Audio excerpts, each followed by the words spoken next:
Aku kaget saat hadiri pernikahan sahabatku, ternyata suara pria yang mengucapkan ijab gobul adalah suamiku yang dulu tinggalkan aku saat hamil putriku. Sebelum lanjut ke cerita selanjutnya, yuk subscribe dan like. Absen dulu di kolom komen ya ah.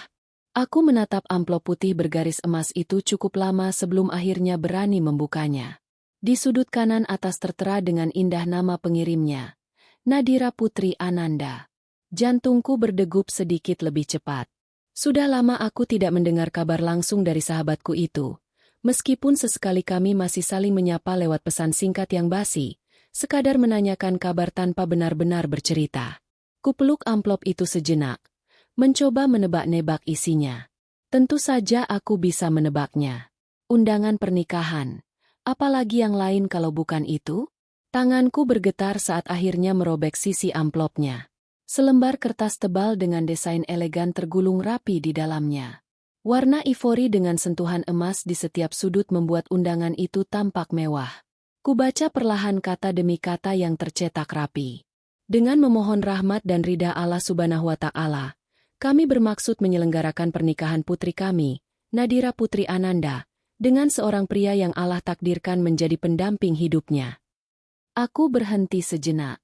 Dadaku terasa sesak. Ada perasaan aneh yang sulit kujelaskan. Bukankah seharusnya aku merasa bahagia?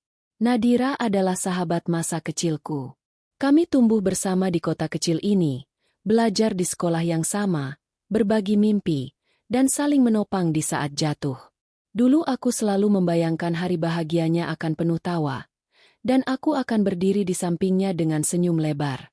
Tapi entah kenapa, saat ini justru ada rasa cemas yang menghantamku tanpa alasan jelas. Aku melanjutkan membaca, yang insya Allah akan dilangsungkan pada hari Sabtu, 15 Juli, pukul 9 WIB, bertempat di Aula Bumi Anggrek. Aku menarik napas panjang. Nama mempelai pria tidak langsung disebut di paragraf pertama. Aku geser mataku ke bawah, mencari di bagian yang biasanya memuat identitas kedua calon mempelai. Namun entah mengapa, pandanganku mendadak kabur. Ada rasa bergetar di ujung jariku. Nadira Putri Ananda dengan Raka Aditya Putra. Seolah ada sesuatu yang meledak di kepalaku. Nama itu. Nama yang sudah bertahun-tahun kutanam dalam-dalam. Kubiarkan terkubur bersama rasa sakit yang tak pernah hilang. Raka. Aku menjatuhkan undangan itu ke meja. Tubuhku tiba-tiba lemas. Lututku goyah. Aku terduduk di kursi ruang tamu dengan napas memburu. Dunia seakan berhenti berputar, dan suara detak jam dinding terdengar begitu keras. Tidak, mustahil. Bisikku pelan, hampir tanpa suara. Tanganku menutupi wajah. Air mata yang sejak tadi kutahan akhirnya jatuh, mengalir deras di pipiku. Aku ingin menertawakan diriku sendiri. Betapa ironisnya hidup ini. Dunia seakan bermain-main dengan luka lamaku, membuka kembali pintu yang sudah kukunci rapat-rapat. 10 tahun lalu, aku masih seorang gadis muda yang penuh semangat. Aku jatuh cinta pada seorang pria yang kukira akan menjadi rumah teraman bagiku. Raka Aditya Putra. Senyumannya kala itu mampu meluluhkan segala rasa takutku. Cara ia menggenggam tanganku, cara ia menatap mataku, membuatku yakin bahwa dialah satu-satunya. Kami menikah sederhana, tanpa pesta besar. Hanya akad nikah di masjid kecil dekat rumahku.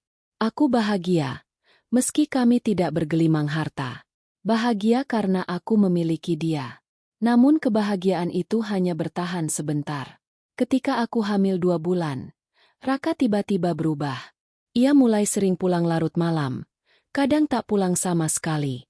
Pertengkaran demi pertengkaran terjadi.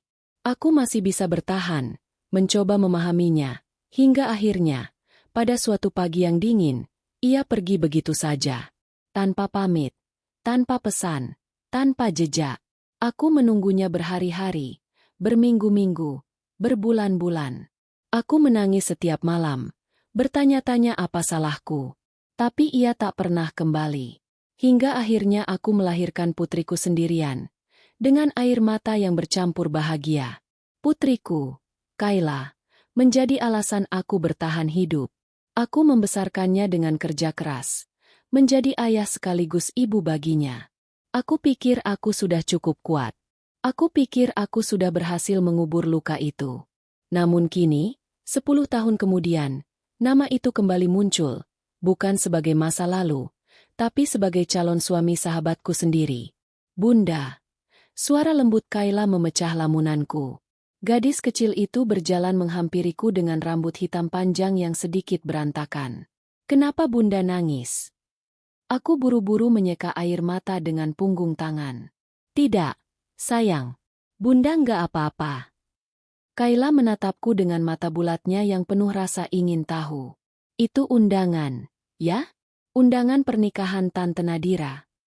Aku mengangguk, mencoba tersenyum. Iya, Nak. Tante Nadira mau menikah. Wah, hebat. Kita bakal datangkan. Bun? Aku pengen lihat Tante pakai gaun pengantin. Pasti cantik sekali. Dadaku kembali sesak mendengar antusiasme putriku. Ia tidak tahu apa-apa tentang masa lalu orang tuanya. Baginya, ayah hanyalah sosok misterius yang tidak pernah hadir dalam kehidupannya. Aku memang jarang sekali membicarakan Raka di hadapan Kayla. Aku tidak ingin ia tumbuh dengan kebencian. Aku mengangguk lagi, kali ini dengan senyum yang lebih dipaksakan. Iya, kita akan datang. Kayla bertepuk tangan kegirangan. Ia lalu berlari kecil ke kamarnya, mungkin sudah membayangkan baju apa yang akan ia kenakan di pesta nanti. Sementara aku masih terdiam di kursi ruang tamu. Pandanganku kosong menatap undangan di meja. Hatiku hancur berkeping-keping. Haruskah aku datang? Bagaimana aku harus menghadapi kenyataan bahwa pria yang dulu meninggalkanku, ayah dari anakku, akan menikahi sahabatku sendiri? Aku menutup mata, menarik napas panjang. Ya Allah, bisikku lirih. Kuatkan aku. Kalau ini ujian, aku mohon beri aku jalan.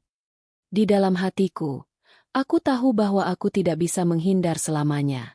Cepat atau lambat, aku harus berhadapan dengan kenyataan.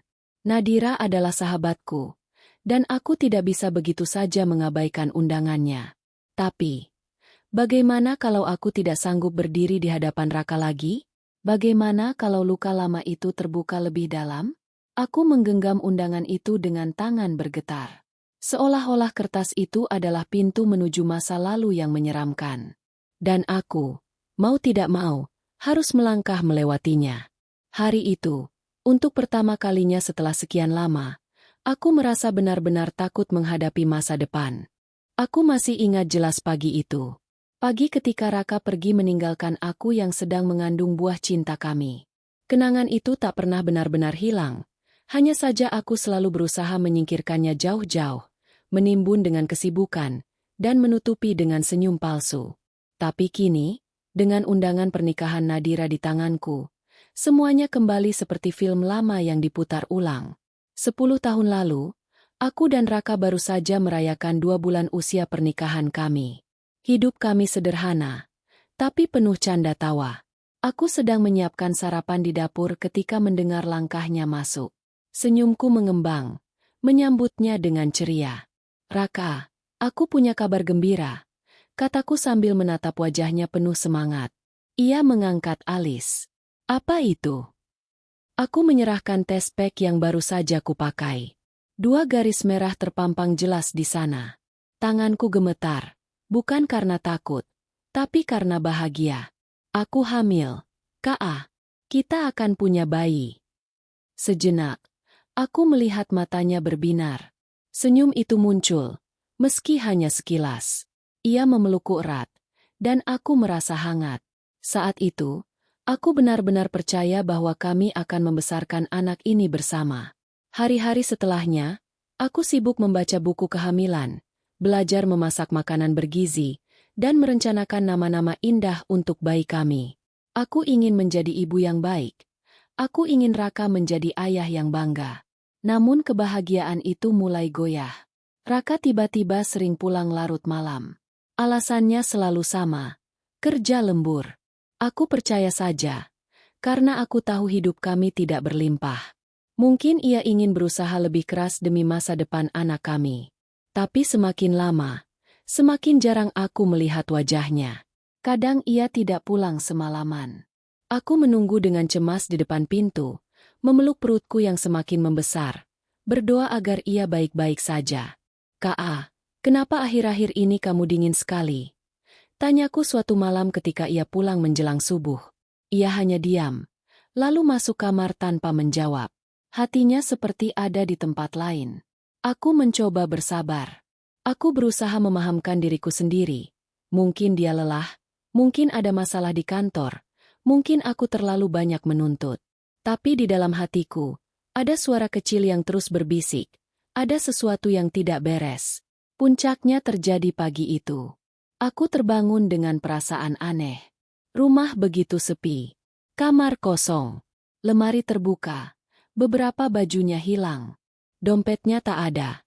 Begitu juga cincin pernikahan yang dulu kupakaikan ke jarinya. Aku panik. Ku telepon ponselnya berkali-kali. Tapi tak pernah tersambung. Kutunggu sampai malam. Berharap ia hanya pergi sebentar. Tapi ia tak pernah kembali. Hari berganti minggu, minggu berganti bulan, dan aku tetap sendiri. Aku mencoba mencari ke rumah orang tuanya, tapi mereka mengatakan tidak tahu di mana Raka. Ada dingin dalam cara mereka menjawab. Seolah-olah mereka menyembunyikan sesuatu dariku. Aku hancur. Malam-malamku penuh tangis. Aku berbicara pada janin dalam kandunganku, memohon maaf karena ayahnya tak ada. Aku berjanji akan melindunginya. Apapun yang terjadi. Maafkan Bunda. Nak, ayahmu mungkin tidak mau menemani kita. Tapi Bunda janji, kamu tidak akan pernah sendiri. Ketika akhirnya aku melahirkan, aku hanya ditemani bidan dan seorang tetangga yang iba padaku. Tangis bayi mungilku memecah keheningan malam, dan aku menangis bersamanya. Tapi di balik air mata itu, ada secercah harapan. Aku menatap wajah mungilnya dan tahu, aku tidak boleh menyerah. Aku menamainya Kayla, sebuah nama yang berarti, mahkota kebahagiaan. Karena bagiku, dia adalah hadiah terindah yang tersisa setelah badai yang menghancurkan hidupku. Hari-hariku setelah itu penuh perjuangan. Aku bekerja serabutan untuk mencukupi kebutuhan. Aku belajar menjahit, membuka jasa kecil-kecilan di rumah, menjual kue buatan tangan. Semua kulakukan agar Kayla bisa makan, bisa sekolah, bisa bahagia. Setiap kali aku merasa lelah, aku hanya perlu melihat wajah Kayla yang polos. Senyum kecilnya menjadi bahan bakarku untuk terus bertahan. Namun luka itu tidak pernah benar-benar hilang. Setiap kali aku melihat pasangan suami istri lain berjalan bersama anak mereka, hatiku seperti diremas. Setiap kali Kayla bertanya tentang ayahnya, aku terdiam. Aku hanya berkata, "Ayahmu sedang jauh, Nak. Tapi suatu hari nanti, kamu akan tahu semuanya." Aku tidak pernah membencinya di depan Kayla. Tapi jauh di dalam hatiku, aku menyimpan tanya yang tak pernah terjawab. Mengapa ia tega meninggalkan aku saat aku paling membutuhkannya? Kini, 10 tahun berlalu. Aku membesarkan Kayla sendirian. Ia tumbuh menjadi anak yang cerdas, ceria, dan penuh kasih sayang. Aku bangga padanya. Aku pikir aku sudah cukup kuat. Aku pikir aku sudah menutup lembaran masa lalu. Namun, ketika membaca nama itu di undangan Nadira, semua luka lama kembali terbuka. Rasanya seperti ditikam berkali-kali. Bagaimana mungkin? Bagaimana mungkin dunia sekejam ini? Raka bukan hanya kembali, tapi ia kembali dalam hidupku sebagai calon suami sahabatku sendiri. Apa Nadira tahu tentang masa laluku dengan Raka? Apa ia tahu aku pernah menikah dengannya? Apa ia tahu Kayla adalah darah dagingnya? Aku memejamkan mata. Rasa sakit itu membanjiri dadaku. Tapi bersamaan dengan itu, ada amarah yang mulai tumbuh. Bukan hanya pada Raka, tapi juga pada diriku sendiri. Mungkin aku terlalu naif dulu. Terlalu percaya pada janji manis seorang pria. Terlalu mudah menyerahkan hatiku tanpa berpikir panjang. Namun satu hal yang kutahu pasti, aku tidak akan pernah membiarkan Kayla terluka. Dia tidak boleh tahu bagaimana ayahnya meninggalkan kami. Dia tidak boleh melihat ibunya hancur lagi. Aku menggenggam undangan itu erat-erat. Mataku berkilat. meski air mata belum berhenti jatuh. Baiklah, Raka. Kalau ini jalan takdirmu, aku akan menghadapinya. Tapi ingat, aku bukan lagi Alia yang dulu. Aku sudah punya sesuatu yang jauh lebih berharga darimu, putri kita. Dan untuk pertama kalinya sejak membaca undangan itu, aku merasa sedikit lebih kuat. Walau aku tahu, badai yang lebih besar sedang menungguku di depan. Hari demi hari terasa berat setelah undangan itu datang. Setiap kali aku melihatnya di meja ruang tamu, hatiku bergetar. Seolah-olah secari kertas itu punya kekuatan untuk mengoyak luka lama. Tapi aku juga tahu, aku tidak bisa menghindarinya. Nadira adalah sahabatku sejak kecil. Dan ia berhak mendapat kebahagiaan di hari pernikahannya. Aku terjebak dalam dilema. Menghadiri pernikahan itu berarti harus berhadapan langsung dengan masa lalu yang paling ingin kulupakan. Tapi jika aku tidak hadir, Nadira akan kecewa. Ia pasti akan bertanya-tanya mengapa sahabat yang selalu bersamanya dalam suka duka justru absen di hari paling bersejarah dalam hidupnya. Suatu sore, aku sedang duduk di ruang tamu dengan segelas teh hangat ketika Kayla menghampiri. Gadis kecilku itu selalu punya cara untuk membuat hatiku sedikit lebih ringan. Bunda, katanya sambil duduk di pangkuanku. Aku udah pilih baju yang mau kupakai nanti di pernikahan Tante Nadira. Mau lihat? Aku tersenyum, meski hatiku masih berantakan. Boleh, sayang. Pasti cantik sekali. Kayla berlari ke kamarnya dan kembali dengan sebuah gaun sederhana berwarna biru muda. Gaun itu sebenarnya sudah agak sempit, tapi Kayla terlihat begitu bangga mengenakannya. Lihat, Bun, aku kayak putri, kan? Katanya sambil berputar. Rambut hitamnya ikut berayun, membuatnya tampak semakin manis. Aku mengangguk, mataku berkaca-kaca. Iya, kamu putri bunda yang paling cantik. Kayla tersenyum lebar, lalu memelukku erat. Bunda juga nanti harus cantik ya. Kan kita mau datang bareng. Aku terdiam sejenak. Kata-kata Kayla membuatku sadar bahwa aku tidak bisa terus larut dalam ketakutan. Aku punya tanggung jawab, bukan hanya pada Nadira, tapi juga pada putriku. Ia ingin melihat bundanya tegar, bukan rapuh. Malam itu, setelah Kayla tidur, aku membuka lemari pakaianku. Aku menatap gaun-gaun sederhana yang tergantung rapi. Tidak ada yang benar-benar mewah, tapi aku ingin tetap terlihat pantas di pesta pernikahan sahabatku. Tanganku berhenti pada sebuah gaun panjang berwarna krem. Gaun itu jarang sekali kupakai, biasanya hanya untuk acara-acara formal. Aku memegangnya, lalu berdiri di depan cermin. Wajahku memantul di sana. Ada garis halus di sekitar mata, tanda kelelahan setelah bertahun-tahun berjuang. Tapi ada juga ketegasan yang dulu tidak pernah ada. Aku menatap bayangan diriku sendiri cukup lama, lalu berbisik pelan. Kamu bisa, Alia. Kamu sudah melewati badai yang lebih besar. Ini hanya 1 hari. Aku gantung gaun itu di pintu lemari, memastikan besok tinggal dipakai. Keesokan paginya, suasana rumah cukup sibuk. Kayla sudah bangun sejak subuh, tidak sabar menyiapkan diri. Ia bahkan membangunkanku lebih awal. Bun, ayo, jangan sampai telat. Aku pengen lihat Tante Nadira akad nikah. Serunya sambil menarik-narik tanganku. Aku terkekeh. Iya, sabar. Bunda siap dulu. Aku menata rambut Kayla dengan ikat pita kecil, lalu memakaikan sepasang sepatu mungil warna putih.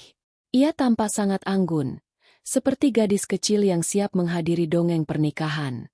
Setelah itu, aku mulai bersiap.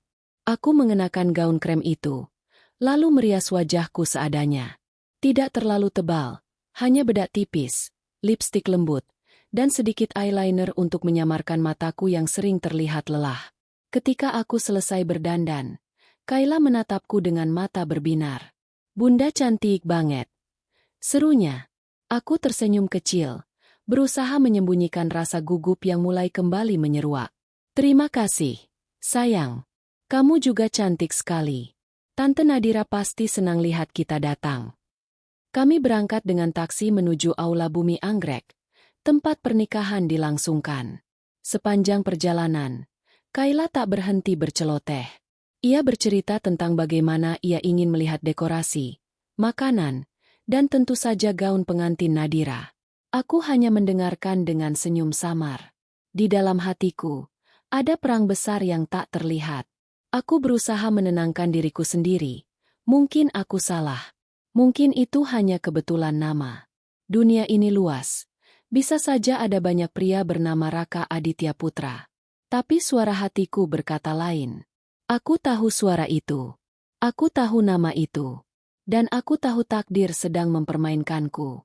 Sesampainya di aula, aku disambut suasana meriah. Dekorasi bunga putih dan emas menghiasi pintu masuk. Musik lembut mengalun, membuat suasana semakin syahdu. Para tamu sudah banyak yang hadir. Sebagian besar mengenakan pakaian formal nan elegan. Kayla menggenggam tanganku erat. Bun, lihat, cantik banget tempatnya. Aku mengangguk, meski perutku terasa mual. Aku mencoba melangkah dengan tenang, menyapa beberapa tamu yang kukenal, lalu mencari posisi duduk yang tidak terlalu mencolok. Tak lama kemudian, terdengar suara panitia meminta tamu untuk bersiap karena akad nikah akan segera dimulai. Aku bisa merasakan jantungku mulai berpacu lebih cepat. Kayla menepuk tanganku. Bun, ayo kita lihat dari dekat. Aku pengen lihat. Aku ragu.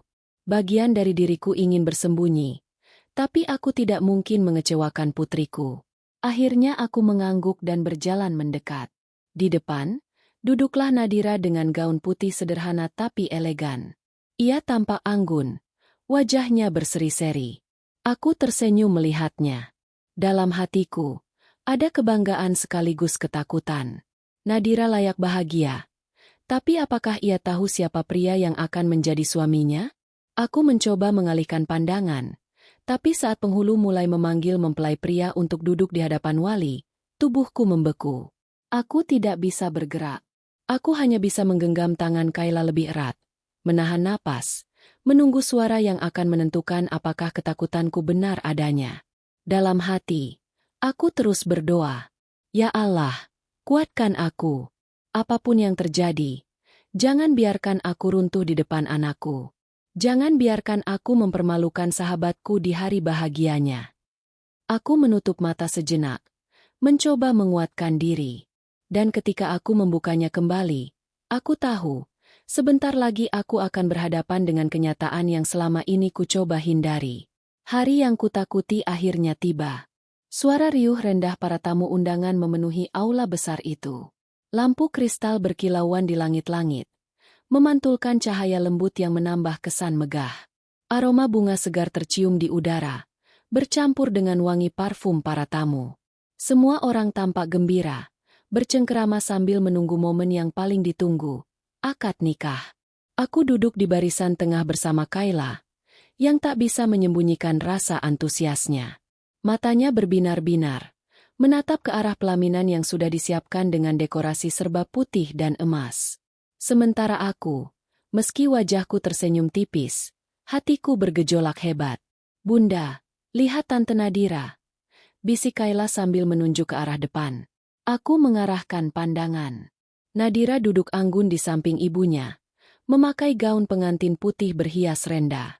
Wajahnya dipenuhi riasan natural yang membuat kecantikannya semakin bersinar. Aku tersenyum lirih.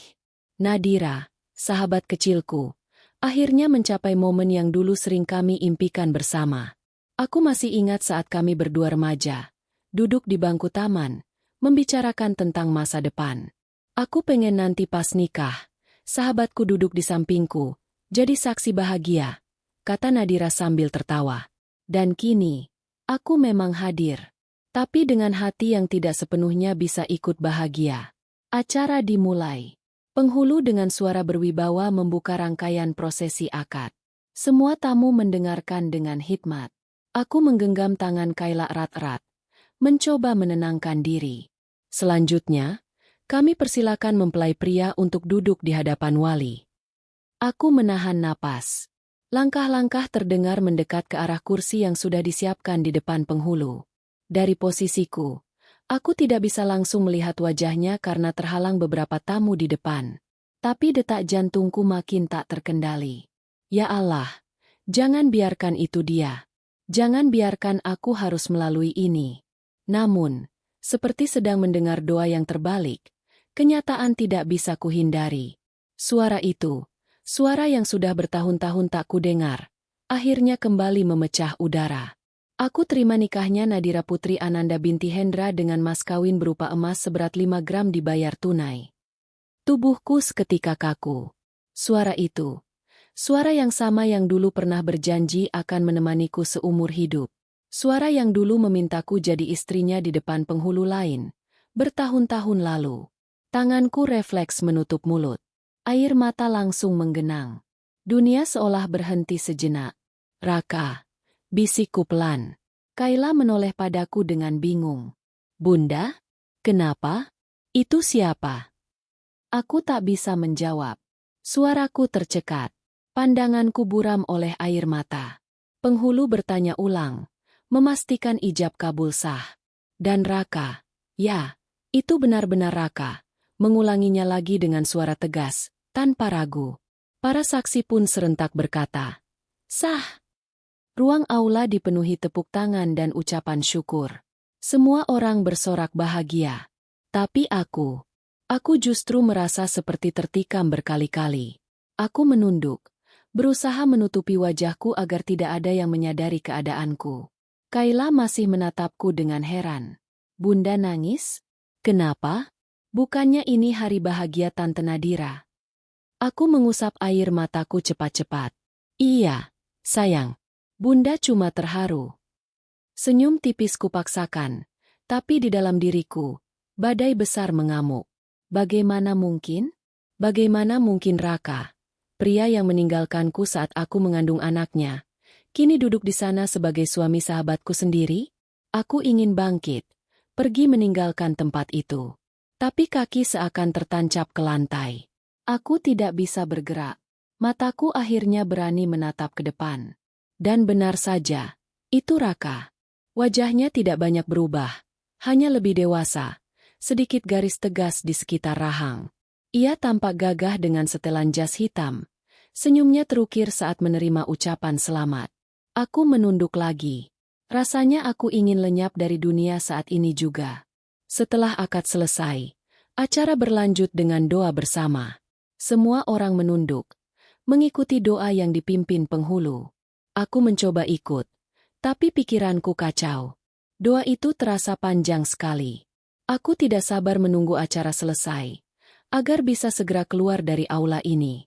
Namun ketika doa berakhir dan semua tamu mulai berdiri untuk mengucapkan selamat, aku tahu takdir tidak akan membiarkanku begitu saja kabur. Nadira, selamat ya sayang. Terdengar suara seorang tamu perempuan di depanku. Aku ikut berdiri, menggenggam tangan Kayla. Kami terdesak ke depan bersama para tamu lain. Dan akhirnya, mataku bertemu dengan matanya. Raka. Ia sedang menyalami salah satu kerabat Nadira ketika pandangannya jatuh padaku. Sejenak, ia tertegun. Senyumnya hilang. Tangannya yang masih menggenggam milik tamu lain sedikit gemetar. Aku buru-buru menunduk, berpura-pura sibuk dengan Kayla. Tapi aku tahu, ia sudah mengenaliku. Bunda, ayo kita kasih selamat ke Tante Nadira, seru Kayla polos. Aku ingin menolak.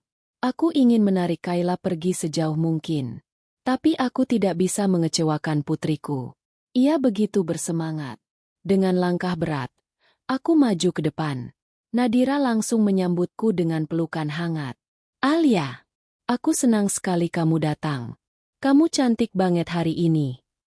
Aku tersenyum, meski hati remuk. Selamat ya, Dir.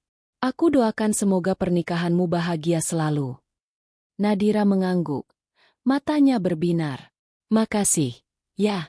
Dukunganmu berarti banget buat aku. Aku ingin cepat-cepat pergi. Tapi Kayla malah berlari kecil ke arah mempelai pria. Om, selamat ya. Aku Kayla.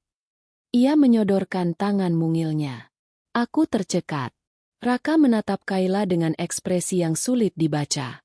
Sejenak ia seperti kehilangan kata-kata. Tapi akhirnya ia menjabat tangan putrinya sendiri, tanpa tahu, atau pura-pura tidak tahu. Terima kasih. katanya pelan. Mataku panas. Aku ingin menjerit. Ingin memberitahu semua orang bahwa pria itu adalah ayah dari anakku. Tapi aku menahan diri. Ini hari Nadira. Aku tidak boleh merusaknya. Aku menarik tangan Kayla. Ayo, sayang. Kita duduk lagi. Dengan tergesa, aku melangkah pergi. Kutinggalkan pelaminan dengan hati yang hampir hancur berkeping-keping. Aku berjalan menuju sudut aula yang sepi, mencari udara. Di sana, aku akhirnya membiarkan air mataku jatuh bebas. Tangisku tertahan, bahuku bergetar. Kayla berdiri di sampingku, bingung. Bunda, kenapa sih? Kok Bunda sedih banget? Bukannya pernikahan itu harus bahagia. Aku memeluknya erat. Nggak apa-apa, Nak. Bunda cuma kaget aja. Dalam pelukan itu, aku tahu satu hal. Aku tidak bisa terus menghindar. Pertemuan ini hanyalah permulaan. Cepat atau lambat, aku harus berhadapan dengan Raka lagi. Dan aku tidak tahu apakah aku siap. Aku berdiri di sudut aula, mencoba menstabilkan napas. Mataku masih basah, pipiku panas. Tangis yang tadi kutahan akhirnya pecah juga. Meski pelan, meski berusaha ku tutup-tutupi. Suara riuh bahagia para tamu terdengar jauh di telingaku.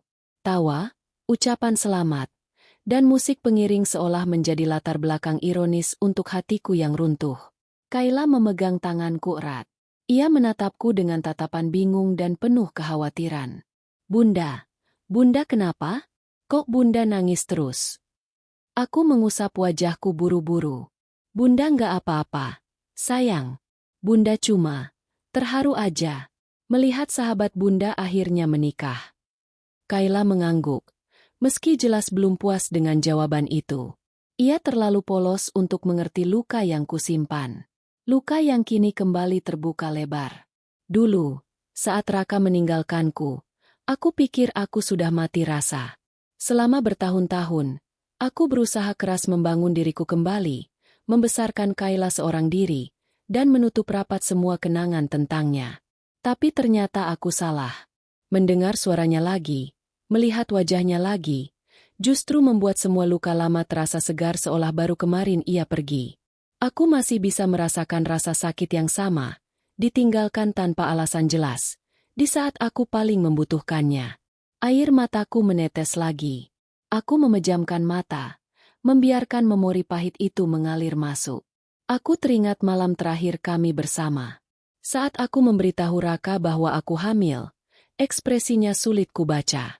Ada senyum samar, tapi juga kegelisahan. Rak, aku seneng banget. Kita bakal jadi orang tua, kataku waktu itu, penuh harap. Dia hanya terdiam lama, lalu menghela napas berat. Alia, aku butuh waktu, katanya singkat. Esoknya, ia menghilang. Nomornya tak bisa dihubungi. Rumah kontrakannya kosong. Seakan ia menelan sumpahnya sendiri untuk selalu menjagaku. Dan kini, bertahun-tahun kemudian, ia muncul lagi.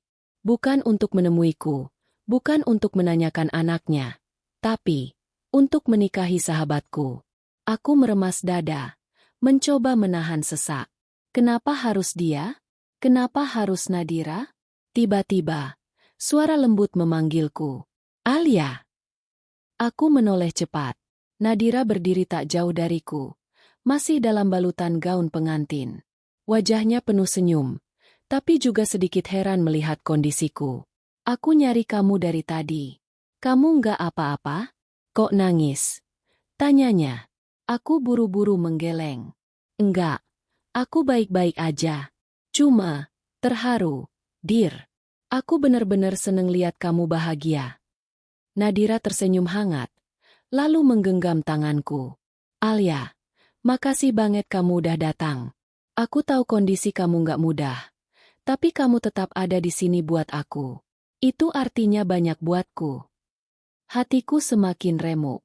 Kalau saja Nadira tahu kenyataan yang sebenarnya, bahwa pria yang kini ia panggil suami adalah orang yang meninggalkanku dalam penderitaan, aku tak bisa bayangkan apa yang akan terjadi. Aku hanya mengangguk. Tentu, Dir. Kamu sahabatku. Aku pasti ada buatmu. Ia memelukku erat. Dan dalam pelukan itu, aku hanya bisa menangis dalam hati. Acara resepsi berlanjut. Aku duduk di meja bundar bersama beberapa tamu lain. Kayla sibuk menikmati makanan yang tersedia, sementara aku hanya menatap kosong. Mataku tanpa sadar mencari-cari sosok Raka di antara kerumunan. Aku benci mengakuinya, tapi mataku selalu tertarik padanya.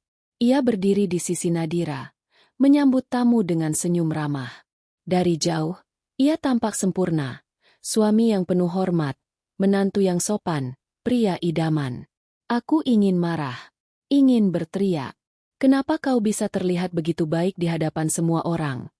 Padahal kau pernah menghancurkan hidupku? Tapi yang kulakukan hanyalah menunduk, menusuk-nusuk nasi di piringku tanpa nafsu. Tiba-tiba, seseorang menepuk pundakku. Aku menoleh, dan jantungku hampir meloncat. Raka. Ia berdiri di sampingku, wajahnya kaku.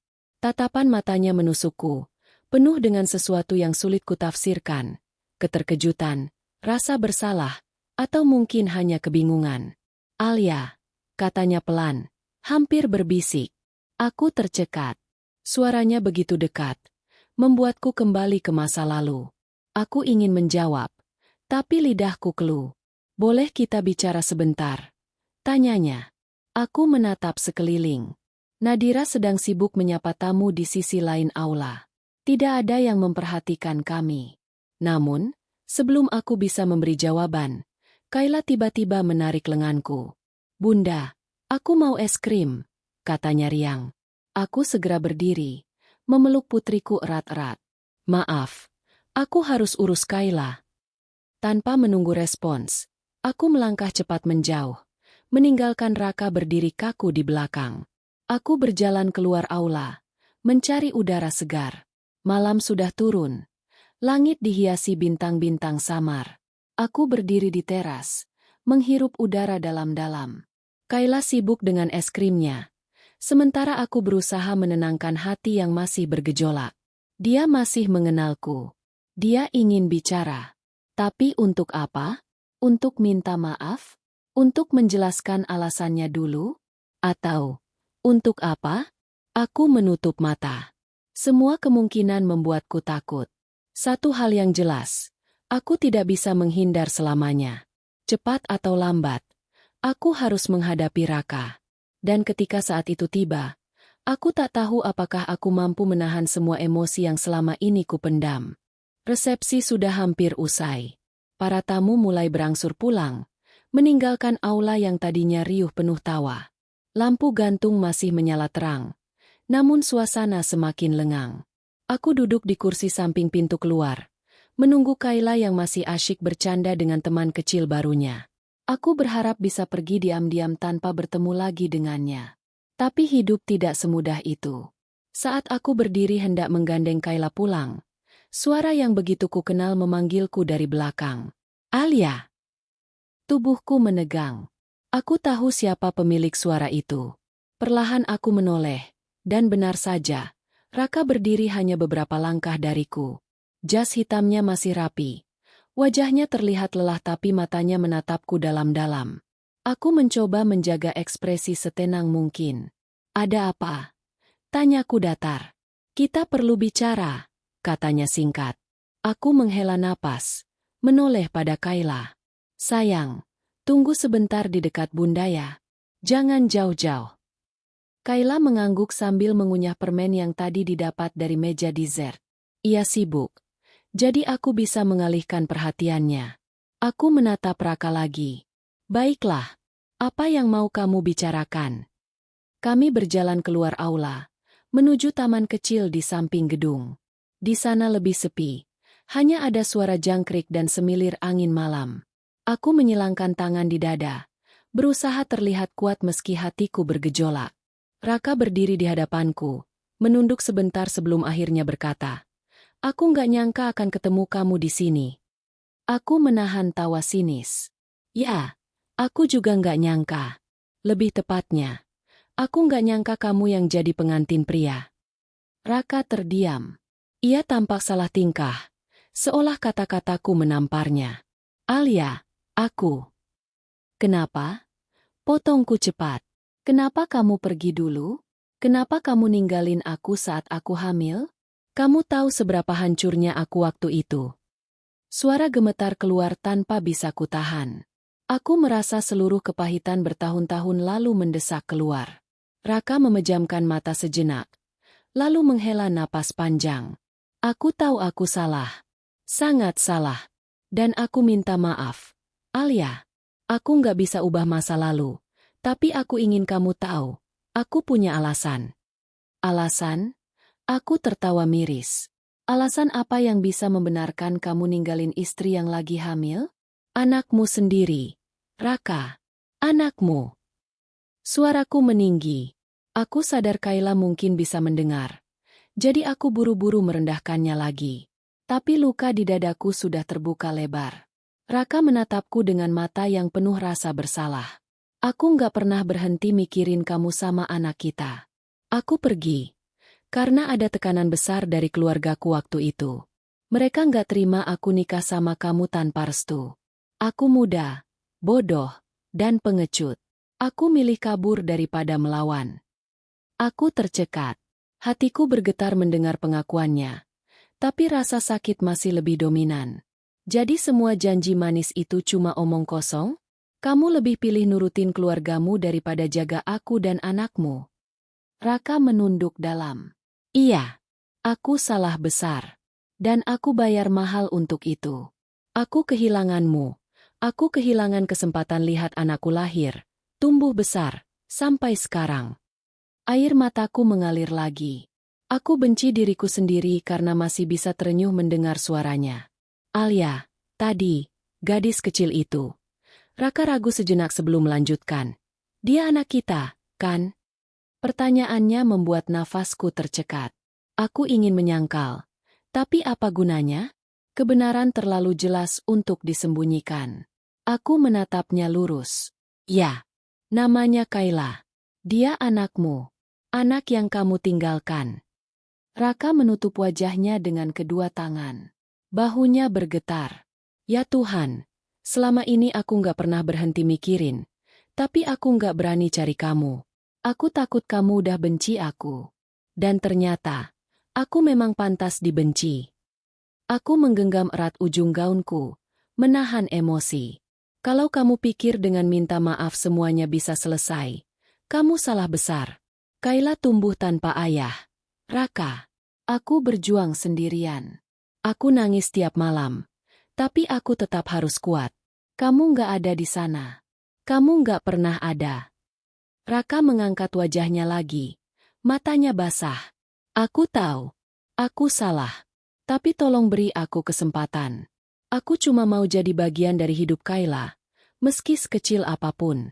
Aku janji. Aku nggak akan kabur lagi. Aku terdiam. Kata-katanya menusukku. Tapi di satu sisi aku takut.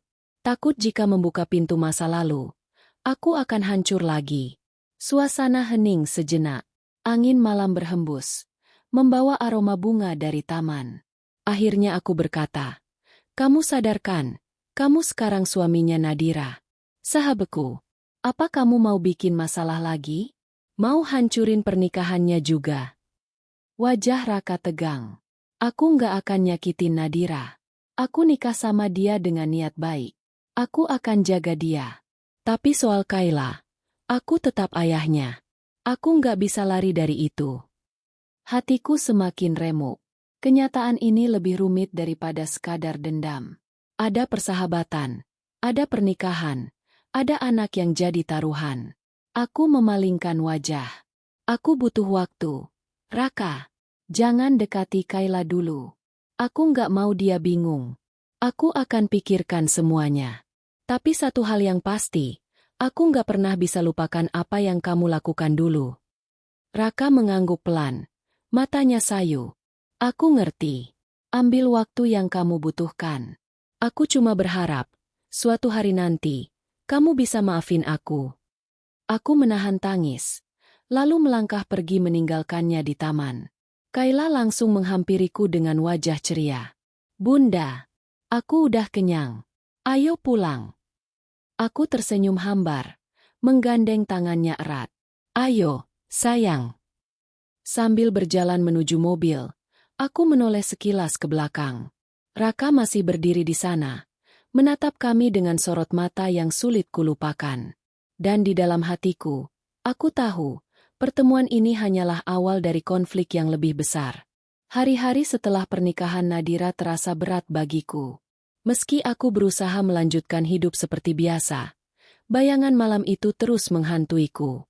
Suara Raka, tatapan matanya, dan permintaannya untuk bisa dekat dengan Kayla, selalu berputar-putar di kepalaku. Aku mencoba menepisnya, tapi mustahil. Karena Kayla, tanpa sadar, malah semakin penasaran. Bunda, waktu di pesta itu, Om yang di pelaminan, dia kenal sama Bunda ya? Tanya Kayla suatu sore saat kami sedang makan malam. Aku terdiam sejenak. Garpu di tanganku menggantung. Kenapa kamu tanya begitu? Soalnya aku lihat Om itu kayak kaget banget pas lihat Bunda. Terus Bunda juga kayak sedih. Aku memaksakan senyum. Kamu terlalu banyak merhatiin. Nak, dia cuma teman lama Bunda. Kayla mengangguk. Meski wajahnya masih menyimpan rasa ingin tahu. Aku tahu cepat atau lambat, dia akan menuntut jawaban yang lebih jujur. Seminggu kemudian, aku harus menghadiri rapat orang tua murid di sekolah Kayla. Aku datang agak terlambat, terburu-buru masuk ke aula. Saat itu, mataku langsung menangkap sosok yang tak asing. Raka. Ia duduk di barisan kursi belakang, seolah menungguku. Wajahnya tenang, tapi matanya langsung menyala ketika melihatku. Jantungku berdetak kencang. Kenapa dia ada di sini? Setelah rapat selesai, aku buru-buru meraih tangan Kayla dan hendak pulang. Tapi Raka menghadang di dekat pintu. Alia, sebentar. Katanya pelan, agar tak menarik perhatian orang lain.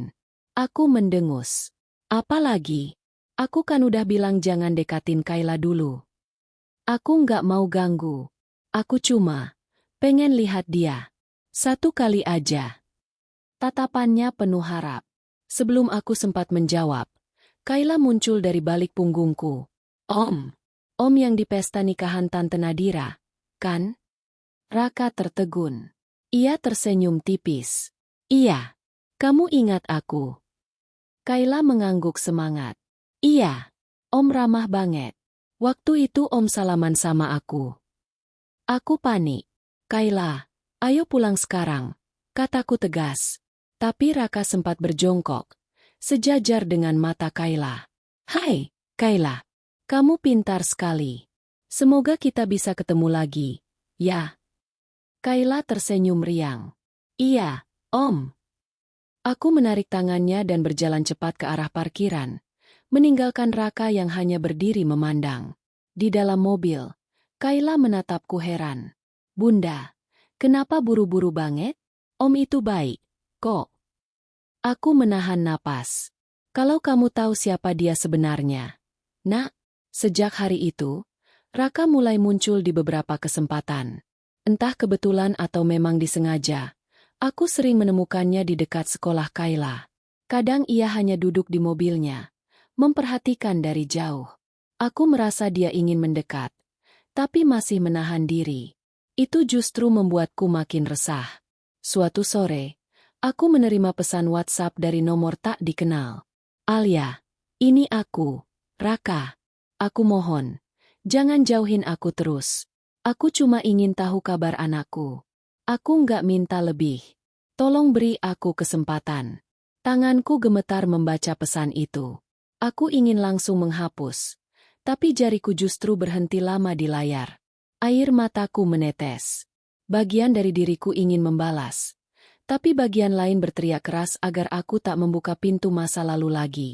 Akhirnya aku meletakkan ponsel, mencoba menenangkan diri. Tapi malam itu aku sulit tidur. Beberapa hari kemudian, Nadira meneleponku.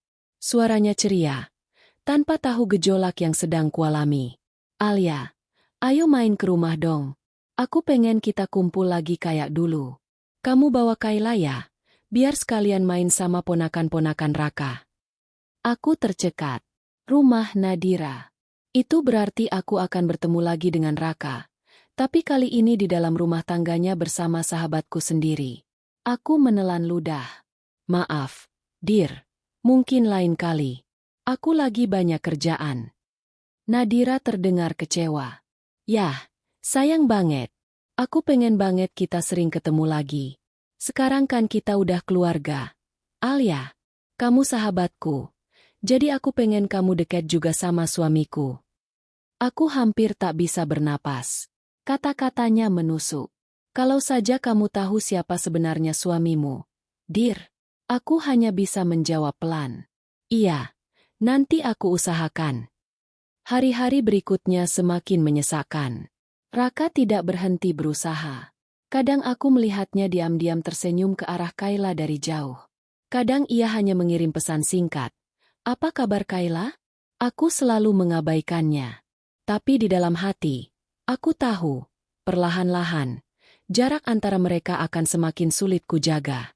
Karena Kayla sendiri tampaknya mulai menyukai sosok pria itu.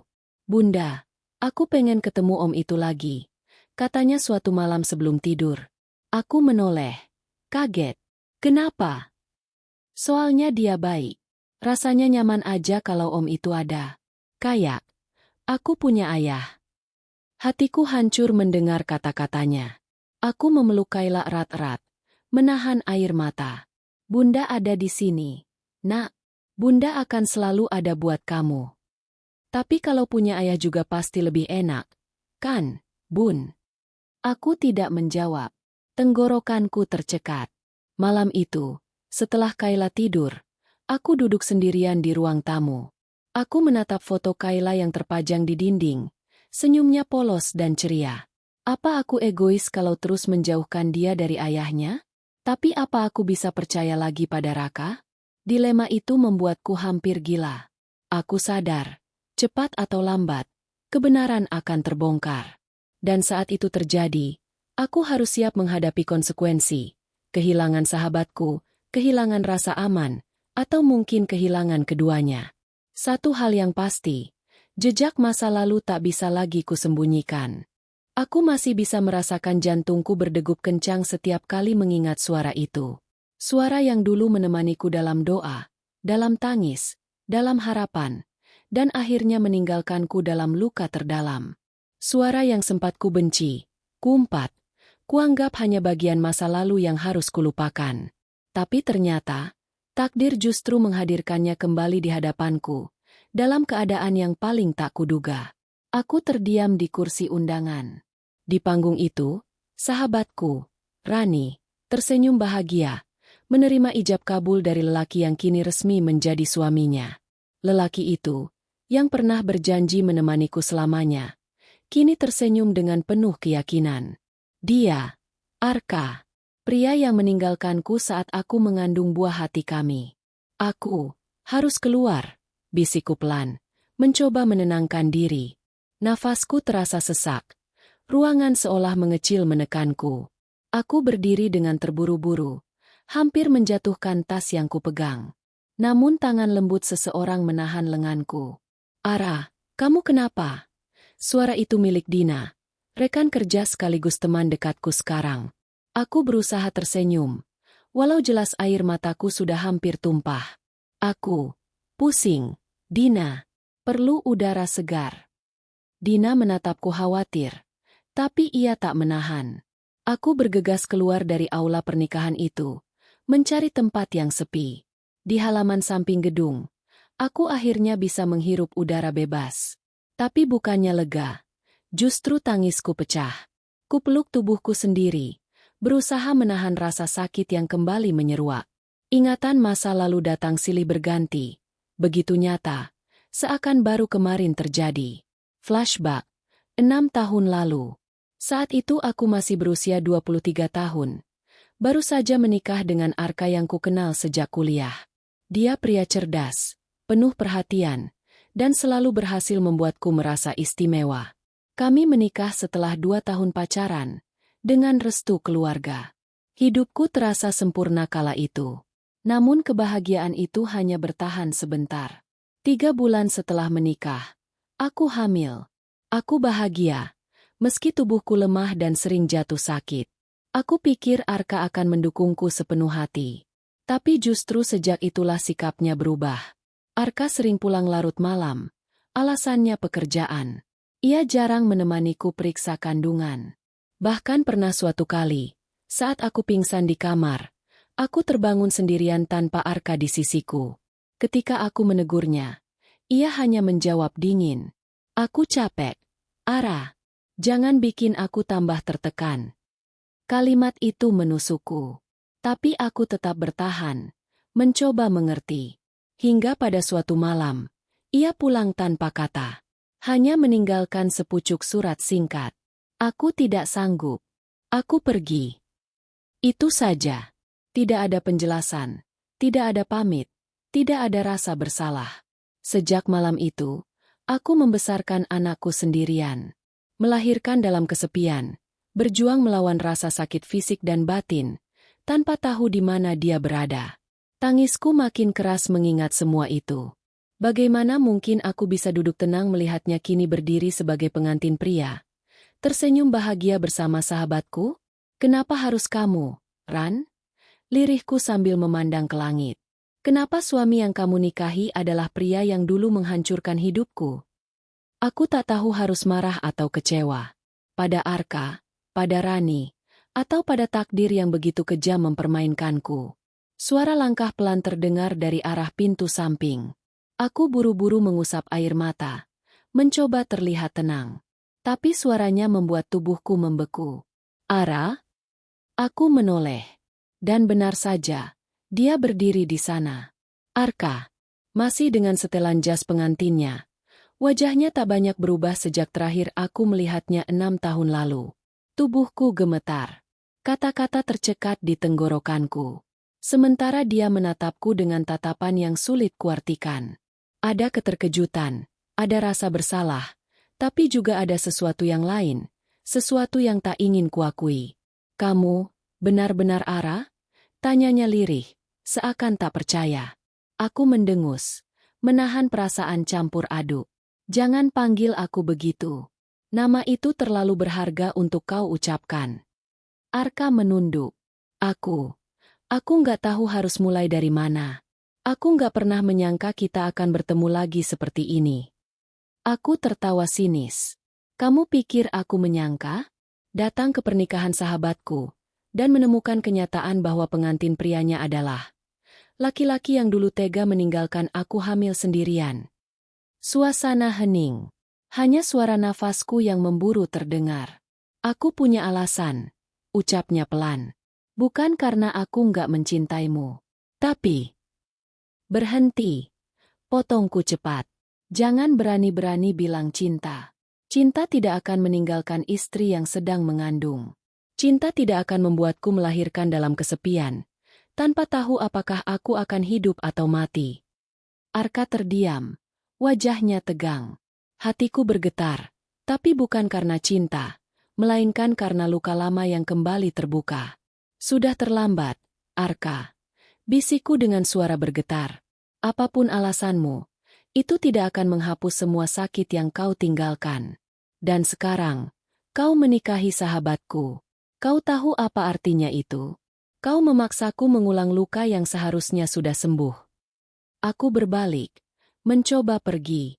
Tapi sebelum aku melangkah lebih jauh, ku dengar suaranya lagi. Ara, tunggu. Aku ingin bertemu dengan putri kita. Langkahku terhenti. Napasku tercekat. Seluruh tubuhku terasa lemas. Dia tahu tentang anak itu. Aku menoleh perlahan, menatapnya dengan mata berkaca-kaca. Kau tidak punya hak apapun untuk menemuinya.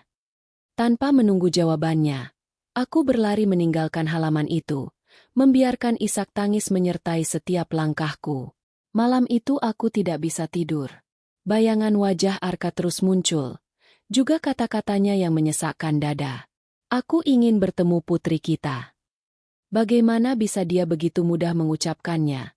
Setelah bertahun-tahun meninggalkan kami, bagaimana bisa dia seolah-olah punya hak untuk masuk lagi ke dalam hidup kami? Hanya karena takdir mempertemukan kami kembali? Aku memandang putriku, Naila, yang terlelap di sampingku. Wajah mungilnya begitu tenang, membuatku sedikit lebih kuat. Aku janji, nak, bisikku sambil mengelus rambutnya. Aku tidak akan biarkan siapapun menyakitimu, bahkan ayahmu sendiri. Tapi jauh di lubuk hati, aku tahu, kehadiran Arka kembali ke dalam hidupku akan mengguncang segalanya. Luka yang kukubur dalam-dalam kini sudah terkuak kembali. Dan aku tak tahu bagaimana harus menghadapinya. Pagi itu, matahari baru saja terbit ketika aku terbangun. Malam tadi aku hampir tak bisa memejamkan mata. Bayangan pertemuanku dengan Arka terus menghantui. Kata-katanya seolah menempel di telinga, berulang-ulang memaksa masuk ke hatiku. Aku ingin bertemu dengan putri kita. Aku menoleh pada Naila yang masih pulas tidur di sampingku. Wajahnya begitu damai, bibirnya sedikit terbuka. Tangannya memeluk boneka kesayangan yang sudah agak usang. Sejenak, rasa damai itu menguatkanku. Namun bersamaan dengan itu, ketakutan juga menghantamku. Bagaimana jika Arka benar-benar muncul di depan Naila?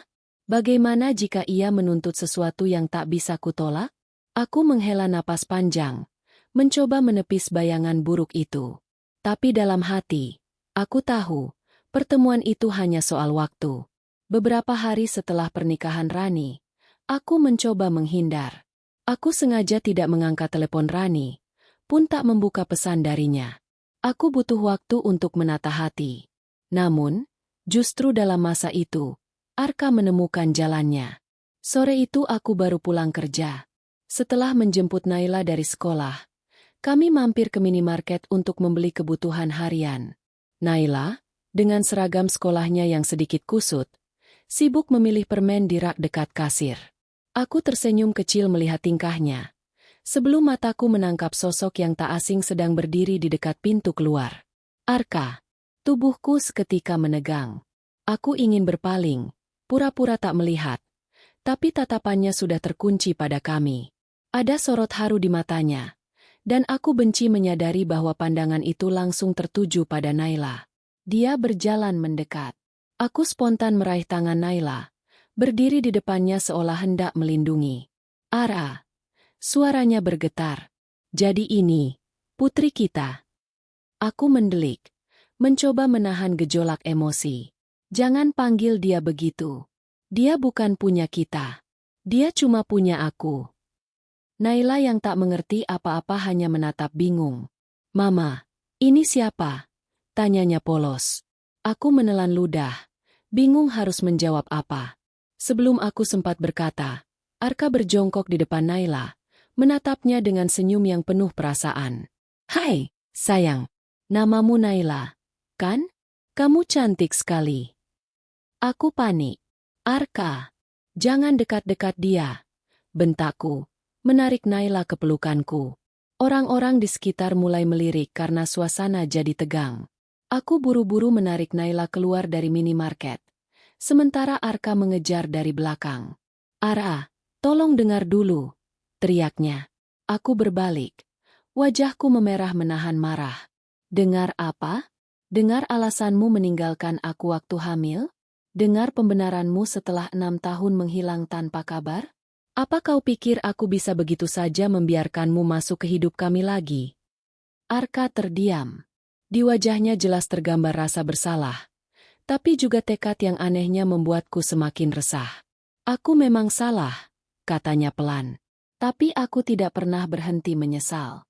Aku ingin memperbaiki semuanya. Aku ingin Naila tahu siapa ayahnya. Kalimat itu membuatku semakin bergetar. Kau tidak punya hak. Suaraku meninggi. Naila memandangiku dengan bingung. Matanya berkaca-kaca karena takut melihat aku marah. Aku sadar harus segera menghentikan semua ini. Aku meraih tangannya erat-erat, lalu berjalan cepat meninggalkan Arka tanpa menoleh lagi. Malam itu, Naila akhirnya bertanya padaku, Mama, tadi siang siapa laki-laki itu? Kenapa Mama marah-marah? Aku terdiam lama. Bagaimana aku bisa menjelaskan pada anak berusia 6 tahun bahwa lelaki yang menatapnya penuh cinta tadi adalah ayah kandungnya? Orang yang dulu tega meninggalkan kami? Akhirnya aku memilih jawaban yang aman. Dia cuma orang dari masa lalu Mama, Sayang, kamu nggak perlu tahu sekarang. Yang penting, Mama akan selalu ada buat kamu. Tapi Naila tidak puas. Tapi dia mirip sama aku. Wajahnya mirip. Katanya polos. Hatiku tercekat. Aku tahu cepat atau lambat Naila akan menemukan kebenaran. Dan saat itu terjadi, aku tidak bisa membayangkan bagaimana reaksinya. Keesokan harinya, aku mendapat pesan dari Rani. Ara, kita perlu bicara. Tolong jangan hindari aku.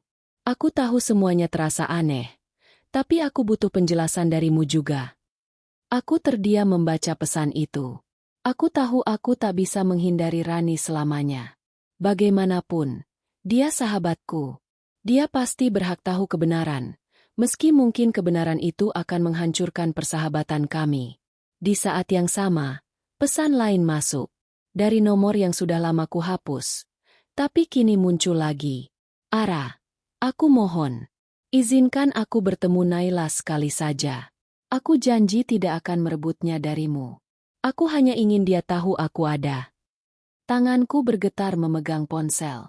2 pesan, 2 orang penting dalam hidupku. Keduanya menuntut sesuatu yang sama-sama berat. Hari itu aku merasa hidupku berada di persimpangan yang menyesakkan. Aku tahu aku harus bicara dengan Rani.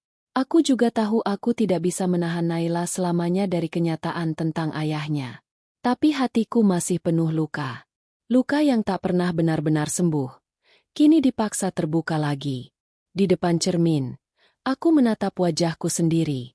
Mata sembab karena terlalu sering menangis. Bibir pucat karena terlalu banyak memendam rasa. Apakah aku cukup kuat menghadapi ini? Tanyaku pada bayangan sendiri. Aku tidak punya jawaban. Yang aku tahu, pertemuan itu tak bisa kuhindari. Dengan Rani, dengan Arka, dengan masa lalu yang datang kembali menuntut keadilan. Dan yang paling menakutkan, dengan Naila, yang suatu hari akan menatapku dan berkata, "Kenapa Mama tidak pernah cerita siapa ayahku sebenarnya?" Aku menutup mata. Air mata kembali mengalir. Takdir sepertinya memang ingin memaksaku menghadapi semuanya. Suka atau tidak. Hari itu, aku akhirnya memberanikan diri menemui Rani. Setelah beberapa hari menghindar, aku tahu aku tidak bisa lari selamanya. Rani adalah sahabatku sejak SMA. Banyak rahasia, suka duka, dan mimpi yang kami bagi bersama. Tapi sekarang, takdir mempermainkan kami dengan cara paling kejam. Dia menikah dengan pria yang dulu meninggalkanku saat aku hamil. Kami bertemu di sebuah kafe kecil yang biasa kami kunjungi dulu. Saat aku datang, Rani sudah menunggu. Wajahnya terlihat lelah, mata sembab, seakan ia juga baru saja banyak menangis. Aku menelan ludah, mencoba menyiapkan hati. Ara, suara Rani pelan, penuh keraguan. Aku duduk di hadapannya, menunduk sejenak sebelum berani menatap. Ran, aku minta maaf sudah menghindar. Rani menarik napas dalam, lalu menatapku dengan mata berkaca-kaca. Aku yang seharusnya minta maaf. Aku sama sekali nggak tahu kalau Arka adalah masa lalumu. Aku nggak tahu kalau dia suami yang pernah ninggalin kamu. Dadaku sesak mendengarnya. Ada ketulusan di mata Rani, tapi luka yang kubawa terlalu dalam. Ran, aku nggak pernah mau persahabatan kita hancur. Tapi kau harus tahu, aku nggak bisa pura-pura baik-baik saja. Kau menikah dengan pria yang meninggalkan aku waktu aku paling butuh. Air mata Rani jatuh. Kalau aku tahu, Ara, aku nggak akan pernah mau. Aku nggak akan pernah tega. Aku menggenggam cangkir kopi di depanku, berusaha menguatkan diri. Aku percaya sama kamu. Aku tahu kamu nggak bersalah. Tapi keadaan ini berat sekali buatku. Kami terdiam lama. Hanya suara musik pelan dari kafe yang terdengar. Hingga akhirnya, Rani berkata dengan suara gemetar. Ara, Arka minta aku bilang ke kamu. Dia benar-benar mau ketemu Naila. Katanya, dia nggak akan ganggu, cuma mau sekali aja. Hatiku bergetar mendengarnya. Aku sudah menduga permintaan itu akan datang lagi, tapi tetap saja, rasanya sakit. Ran, Naila adalah hidupku. Dia alasan aku bisa bertahan. Aku takut kalau Arka muncul, dia akan bingung, terluka, atau bahkan membenciku karena aku nggak pernah cerita. Rani menatapku penuh iba. Ara, aku ngerti. Tapi aku juga tahu, sekeras apapun kamu melindungi Naila, dia suatu saat akan tahu kebenaran. Dan mungkin lebih baik kalau dia tahu dari kamu dan, yah, dari ayahnya langsung, daripada dari orang lain. Aku terdiam. Air mataku jatuh begitu saja. Kata-kata Rani benar.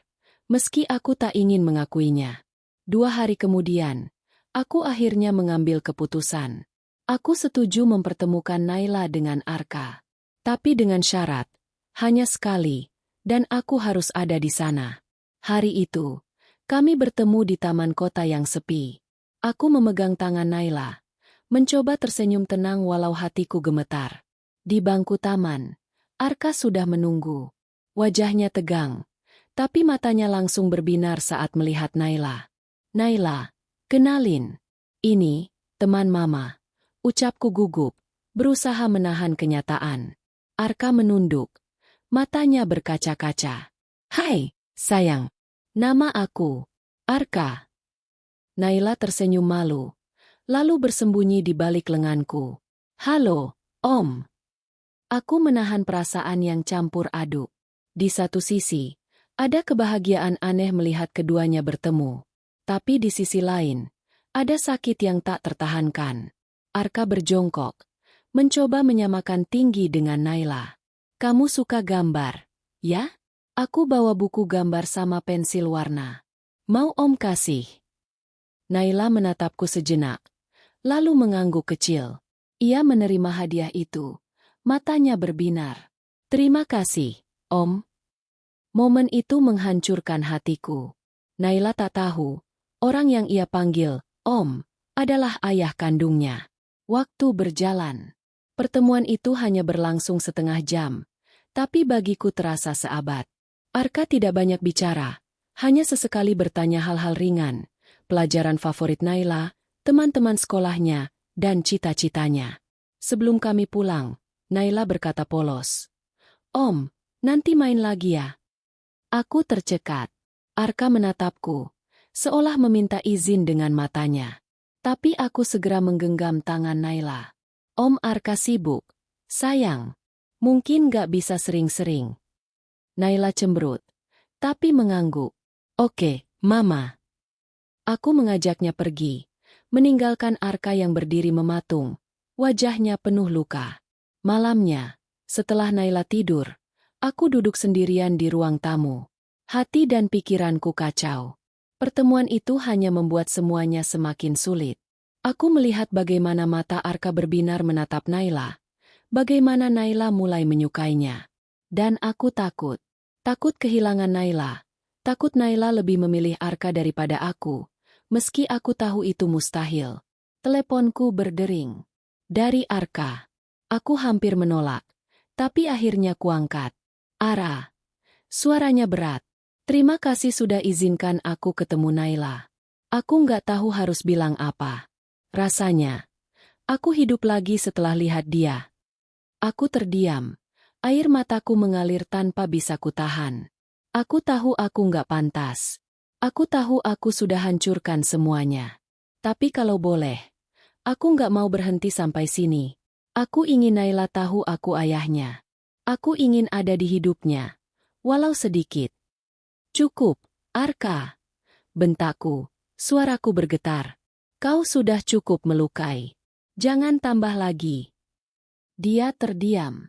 Lalu pelan, ia berkata, Ara, aku masih mencintaimu.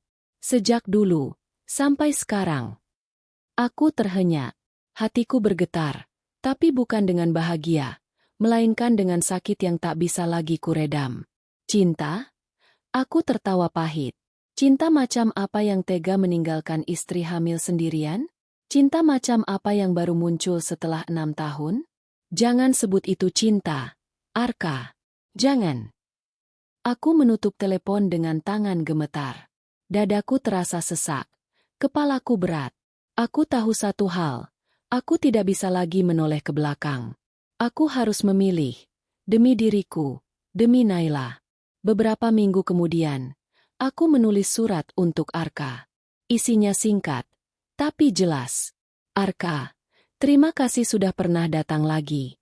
Tapi biarlah pertemuan itu yang terakhir. Naila tidak akan kekurangan kasih sayang. Aku akan menjaganya dengan seluruh hidupku. Dan kau, hiduplah dengan pilihanmu sekarang. Jangan ganggu kami lagi. Ara. Setelah kukirim surat itu, aku merasa lega sekaligus hancur. Aku tahu keputusan ini akan menyakitkan. Tapi aku juga tahu ini yang terbaik. Naila tidak butuh kebingungan. Tidak butuh luka baru. Beberapa tahun kemudian, Naila tumbuh menjadi gadis cerdas dan ceria. Aku tidak pernah menceritakan siapa Arka sebenarnya. Mungkin suatu hari nanti, saat ia cukup dewasa, aku akan berani. Tapi untuk sekarang, biarlah dia bahagia dengan dunia yang sederhana. Hanya aku, dia, dan cinta yang tidak pernah meninggalkannya. Aku belajar menerima bahwa tidak semua luka bisa terbalas. Tidak semua cerita punya akhir bahagia. Tapi aku juga belajar bahwa kekuatan terbesar seorang perempuan adalah bertahan, bahkan saat dunia runtuh sekalipun. Aku menatap Naila yang sedang berlari di halaman rumah, tertawa lepas. Senyumku merekah, meski air mata jatuh pelan. Selama aku masih hidup, kamu tidak akan pernah merasa ditinggalkan lagi, Nak. Itu janji Mama. Dan kali ini, aku benar-benar yakin bisa menepatinya.